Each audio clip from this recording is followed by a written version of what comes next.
근데 일단은 요 정도에서 놓고 보시게 되면은 거의 이제 하이닉스나 DB하이텍의 흐름이 거의 비슷하게 연동돼 있는데 변동률은 이제 DB하이텍이 조금 더 가벼울 수밖에 없고요. 지금 위치가 두 종목 다 지난해 실적, 그러니까 저기까지 밀고 내려갔을 때 당시의 실적 또 실적 전망치 대비해서 지금이 월등히 좋아요. 월등히 좋은데 더 미끄러져 있는 이유 중에 하나는 시장 지수가 3,000포인트에서 지금 더 미끄러져 내려와 있죠. 그러다 보니까 이제 시장에 연동돼 있는 폭까지 그 부분까지 이제 더 포함이 된 거죠. 그러니까 작년에 실적 전망치가 뭐 좀 반도체 D램 가격이 12월에 정점을 찍을 수 있다. 이런 내용을 가지고 조정이 심화됐단 말이에요. 조정이 심화됐고 그러고 나서 이제 실적 전망치도 좀 다소 부정적으로 나온 상태. 그러고 나서 재차 그렇지 않다. 실적이 이렇게 부정적이지 않다라는 해석과 함께 반도체주들, IT주들이 급격하게 이제 되돌려졌었죠. 어찌됐든 그 흐름 속에서 일단 그 당시의 실적 대비해서는 지금 이제 검증된 실적이나 실질적으로 나와 있는 실적은 작년 10월 대비해서 월등히 높습니다. 그럼에도 불구하고 이제 주가 부분은 더 깨져 내려가 있는 것이 딱 한 가지의 이유죠. 글로벌 시장도 마찬가지입니다만 어찌됐건 국내 증시의 지수가 3,000포인트 수준일 때에 저점 찍었던 가격이 하이닉스 기준은 이제 9만 원 이하, 그리고 DB하이텍의 경우에도 5만 원 이하 뭐 이렇게 형성이 돼 있었는데 49,100원하고 95,500원이었나요? 9만 원 이하가 아니라 95,500원, 49,100원 뭐 이렇게 돼 있었을 거예요. 200원, 49,200원. 그러니까 그 가격보다도 더 미끄러졌는데 이제 시장의 지수를 감안한다면 사실상은 이제 그나마 상대적인 방어를 친 거고 10월 저점으로 안 보고 이제 고점에서 조정폭으로 본다면 뭐 시장 대비 월등히 밀린 거죠. 그때 펀더멘털적인 측면으로 놓고 볼 때는 그럼 10월에 저평가 상태에서의 PER 그때 당시하고 지금의 PER하고 어떻게 바뀌어 있느냐라고 봐야 되겠죠. 그때 당시에 PER 수준이 일단 작년 기준이 돼요. 이렇게 해서 작년에 PER이 6.98배가 가장 낮게 형성된 거였거든요. DB하이텍이 6.98배, PBR이 1.96배. 지금은 1.91배, 6배가 아닌 뭐 PER 자체가 4배 미만으로 형성되어 있습니다. 이거는 뭐 누가 봐도 많이 과도한 내역이 되는데, 물론 이제 여기서 이 부분에 대해서 지금 수출입 동향은 무역 적자가 이제 3개월 연속 확대돼 있다. 그거는 예측 범위죠, 사실은. 예측 범위고, 그 규모만이 이제 뭐 예전, 과거 대비해서 뭐 많이 늘어났다 하지만, 화폐 가치 훼손된 거 뭐 이런 거 감안했을 때, 뭐 그런 요인들도 놓고 봐야 되고. 어찌됐건, 결론적으로,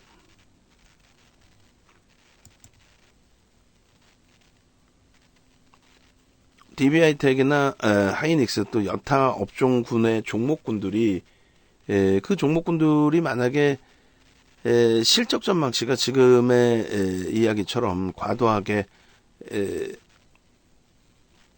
훼손이 된다면, 그렇게 된다면 그렇다면 PER은 이제 낮아질 수가 있죠. 그런데 그 부분에 있어서도 이제 하나 더 생각하셔야 될 부분 중에 하나가 일단은 이제 컨센서스로 놓고 볼 때 매출액, 영업이익, 순이익 전망치가 지금 하루하루 다르게 계속 사실상은 좀 낮아지는 부분들이 있어요.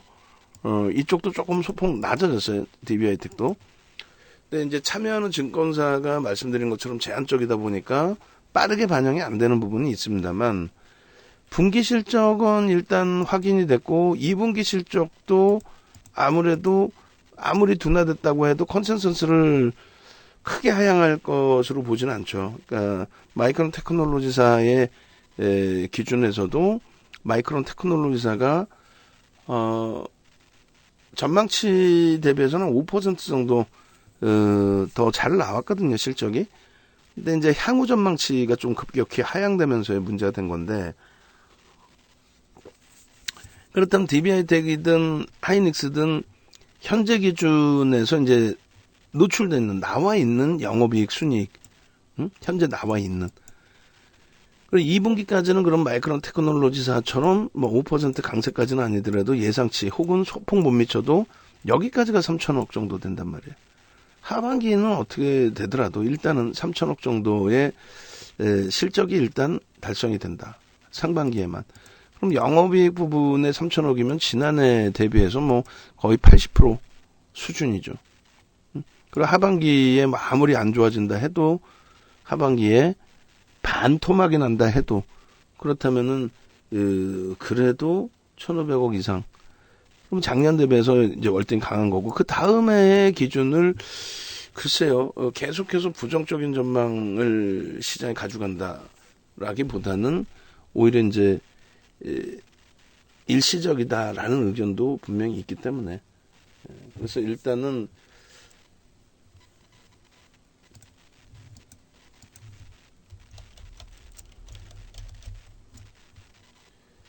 그래서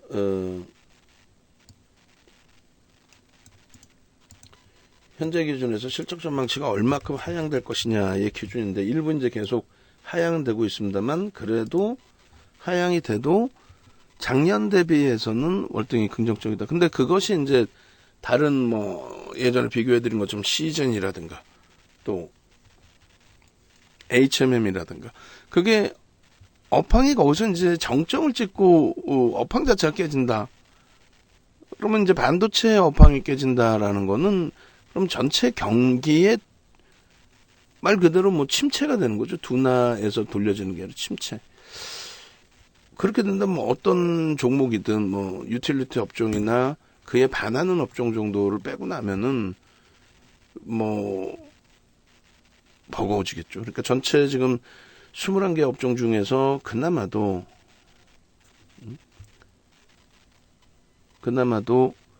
21개 업종 중에서 4개 업종이 시장 대비 강세를 띄었었는데 그 중에 이제 유일하게 IT 쪽이 월등한 실적을 바탕으로 해서 시장 대비 강세를 띄었었는데 그것마저도 없어진다면 전체 시장은 말 그대로 침체로 봐야 되겠죠.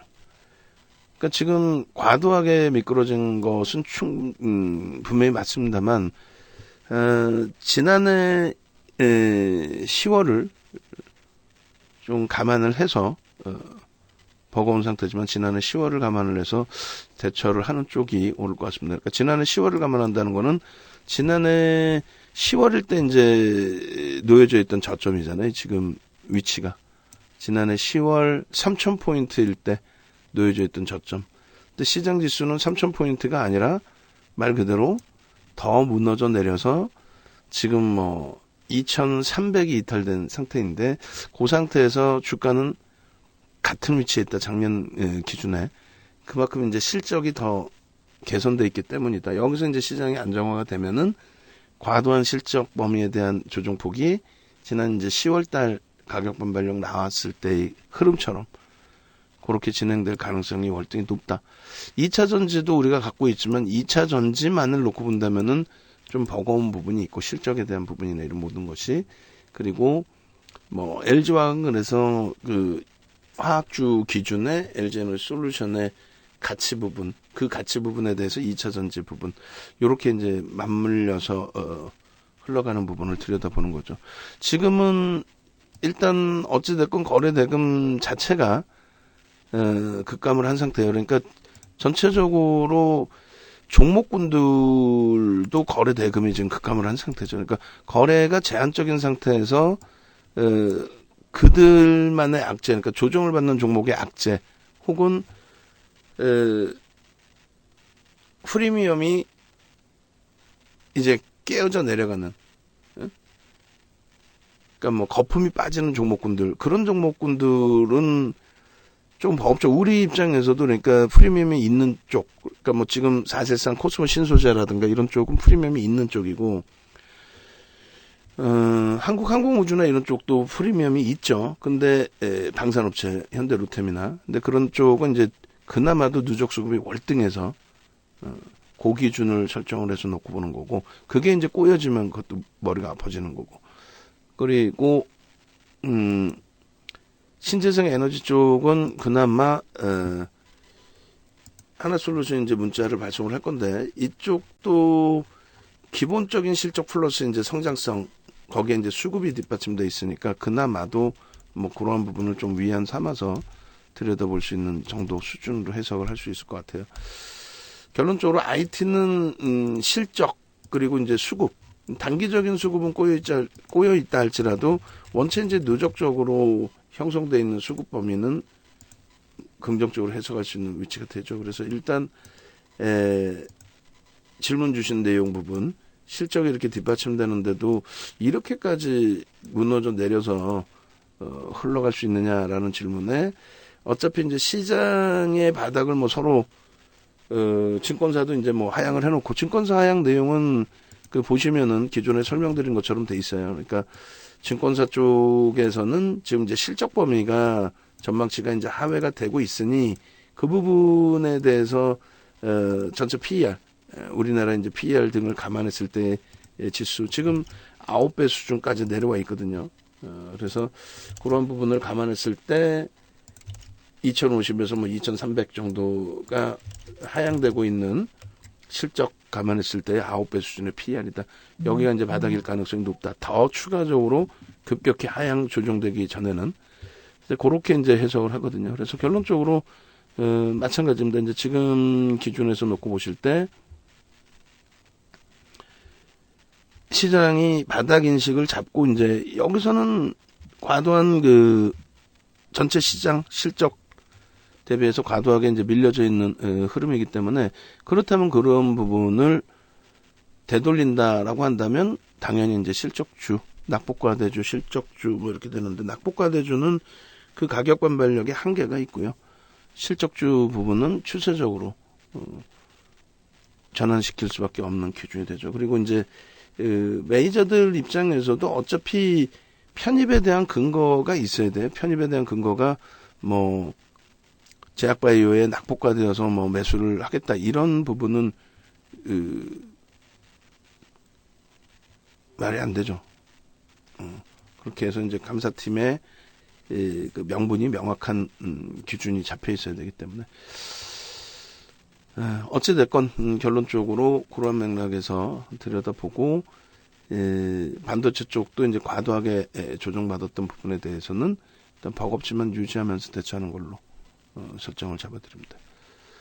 지금으로서는 그렇죠. 그러니까 지금 시장 자체도 오후장에 뭐 상황 봐서 시황을 잡아드리는, 야간 방송에서 시황을 좀 잡아드리든지 할 텐데, 기존에 말씀드린 내용하고 그렇게 크게 차이 나는 부분은 없어요. 오히려 이제 사실상의 부담 요인은, 예를 들어서 지금 유가가 급락을 한다든가, 지금 들어와서 유가가 급락을 한다든가, 그렇게 되면은 그게 오히려 부담이 된단 말이에요. 그러니까 그 수요, 지금 시장에서는 뭘로 나와요? 유가에 대해서.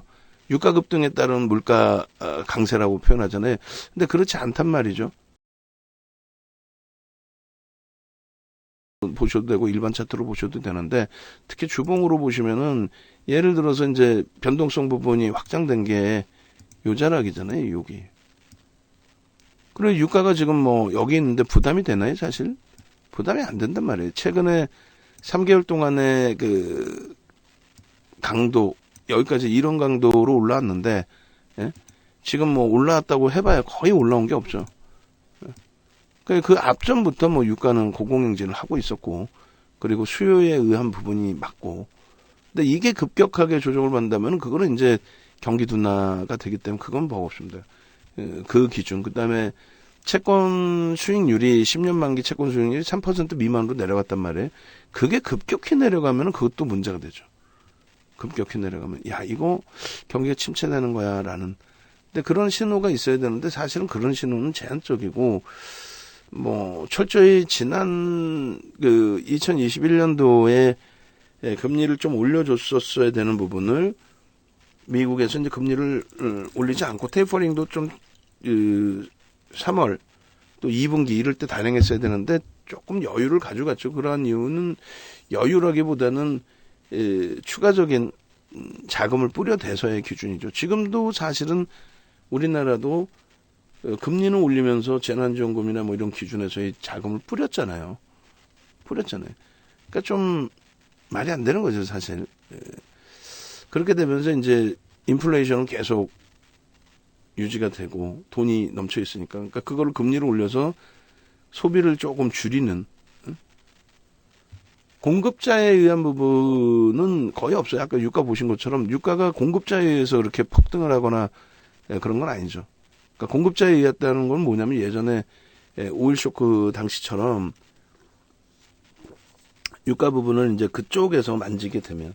근데 지금 러시아가 300만 배럴을 수출을 못하는 가운데서 중동 국가에서 이제 70만 배럴 정도인가요?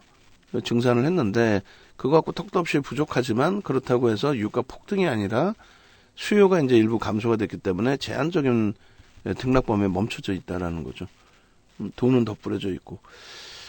그래서 그런 부분들이 이제 서서히 유가 급락이 아니라 그 정도 선에서 또 이번 7월 달에 이제 뭐 바이든 대통령 중동 방문 길에 사우디 들어와서 이제 뭐 또다시 증산이 나오게 된다면 조금 뭐 안정화가 조금 더 되면 더 좋죠.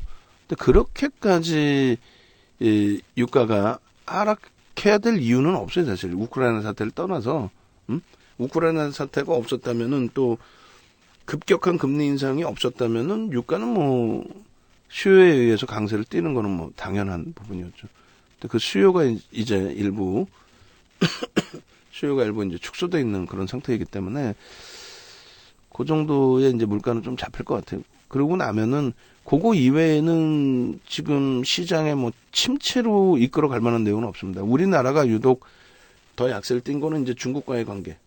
정부가 뭐 중국하고 의존도를 뭐 많이 낮추겠다 이런 식으로 뭐 공격적으로 지금 공식적인 코멘트들을 하고 있기 때문에 그거에 대한 심리적 또 시장 불안 요인이 좀 형성돼 있는 거하고 재정학적 리스크는 이제 일부 지금 수면 밑으로 내려갔는데 만약 그게 불거진다 해도 그건 짧고 굵게 이제 빠르게 해소가 된다는 거죠.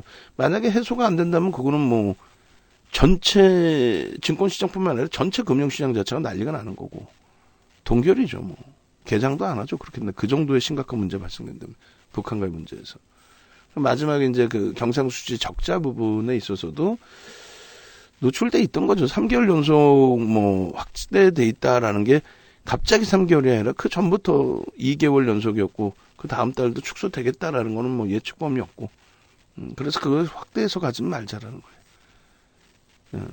과도하게 반영돼 있다. 그러니까 그게 가장 깔끔하게 놓고 보실 수 있는 부분은 지금 현재 우리나라의 이제 PER과 PBR이 어느 정도 수준이냐라는 건데 요거 이제 간단하게 말씀드리고 마무리 칠게요. 그리고 우리 직원분들 이제 그 미팅 지금 뭐 가능하시면 미팅 잡아놓으시면 되겠습니다. 그렇게 해서 지금 시가총액이 참 상상을 초월하게 미끄러져 있어요. 그리고 우리 직원분들 최근 들어서 시가총액 1조 이상짜리 종목 몇 종목인지 왜 그 안 해놔요? 계속 기계적으로 해놓으세요. 쓰든 안 쓰든 방송 홍보에서. 시가총액 자체가 1800조로 완전히 지금 뭐 많이 무너져 있는 상태예요. 지수가 무너져서 시가총액이 무너지는 게 아니라 이 시가총액의 기준의 산정 범위가 지수로 나타나는 거죠. 시가총액이 1800조이고 지금 뭐 상장 주식수나 이런 부분 다 합산을 해서 코스닥까지 합쳤을 때 310조, 320조 그러면 얼마예요? 2100조를 조금 넘겨요.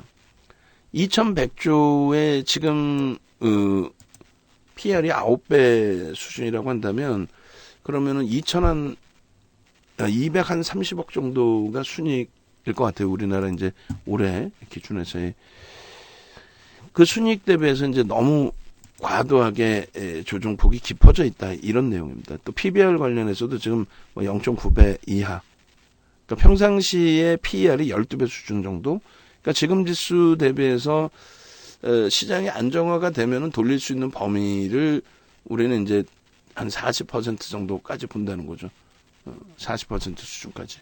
그럼 40%의 오버슈팅이 또 나올 수 있고, 근데 오버슈팅 말고 평상시 12배 정도로 놓고 본다면 지금 지수 대비 40%니까 대략 3,000포인트까지는 9월달까지 온다라는 거죠. 시장이 안정화되면. 그 안정화는 지금 이제 심리적인 면이라는 거죠. 그래서 그런 맥락에서 이제 좀 놓고 보시는 게 옳습니다. 펀더멘탈 상으로는 굉장히 지금 과하다. 그리고 어찌됐건 끝까지 좀 뭐 낙폭 과대주들이나 이런 종목이 눈에 띄기도 하지만 그쪽의 종목군들을 설정해서 가지고 가기보다는 말 그대로 이제 실적주, 자산 가치주 두 개가 다 겸비가 돼야 돼요. 특히 이제 지금의 흐름에서는 실적주입니다. 자산 가치주의 부분은 완전히 대사라고 이게 넘겨져 있을 때 기준이 되죠. 자, 그렇게 해서 말씀드리고